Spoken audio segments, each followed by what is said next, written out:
know, I grew up in rural South Carolina, so I'm not going to lie, Iowa feels a lot like South Carolina to me. I grew up playing on farms, people took care of each other, neighbors helped neighbors, and that's what it feels like in Iowa. So, but my town was 2 stoplights, 2,500 people. You couldn't think about doing something wrong without somebody already telling you're wrong.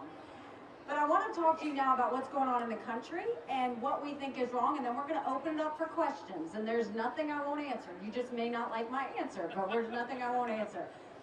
How many of you are okay with $32 trillion in debt? How many are you okay with an open border?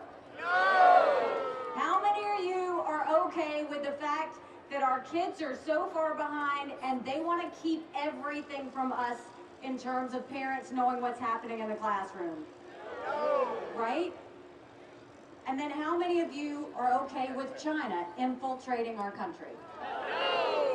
We've got serious issues and we have serious problems. We are $32 trillion in debt. We're having to borrow money just to make our interest payments. And let me tell you, I would love to tell you, oh, Biden did that to us. But I've always spoken in hard truths, and I'm going to do that with you today. Our Republicans did that to us too. You go back and you look at that $2.2 trillion COVID stimulus bill that they passed with no accountability, leaving us with 90 million Americans on Medicaid, 42 million Americans on food stamps. And did Republicans try and make it right? They opened up earmarks for the first time in 10 years, pushing through 7,000 of them in December. Want to know how they spent your money? $30 million on an honors college in Vermont. $10 million to tear down a hotel in Alaska. $7.5 million on horse racing in Arizona. And they just came out with the 2024 budget. In the budget, Republicans put $7.4 billion worth of earmarks in pork projects. Democrats put in $2.8 billion. So you tell me who the big spenders are, right? But let me tell you, you're in luck. I'm not a lawyer, I'm an accountant.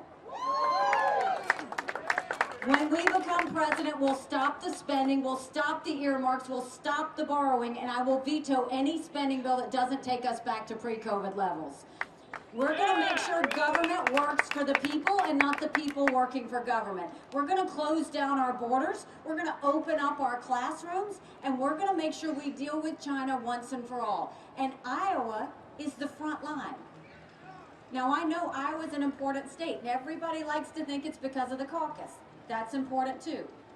But Iowa's important because when you look at what's happening with the threats behind China, think Iowa. They bought up 400,000 acres of U.S. soil, most recently near Grand Forks Air Force Base, where our most sensitive drone technology is. They bought the largest pork producer in the country right here from Iowa. They're stealing our seed technology right here from Iowa because they're food insecure and they're trying to figure out how to do it. We've had enough fentanyl cross the border last year that would kill every single American.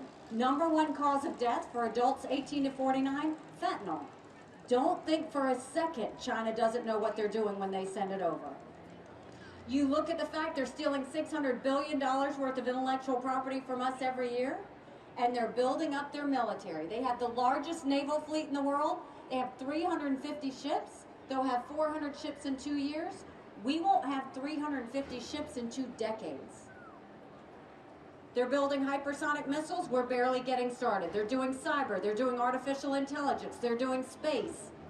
They've now developed neurostrike weapons where they go and engineer and change brain activity so that they can disrupt a military commander or they can disrupt populations.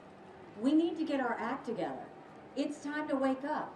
We can defeat them, but we've got to start getting serious about what it takes to get better in our country.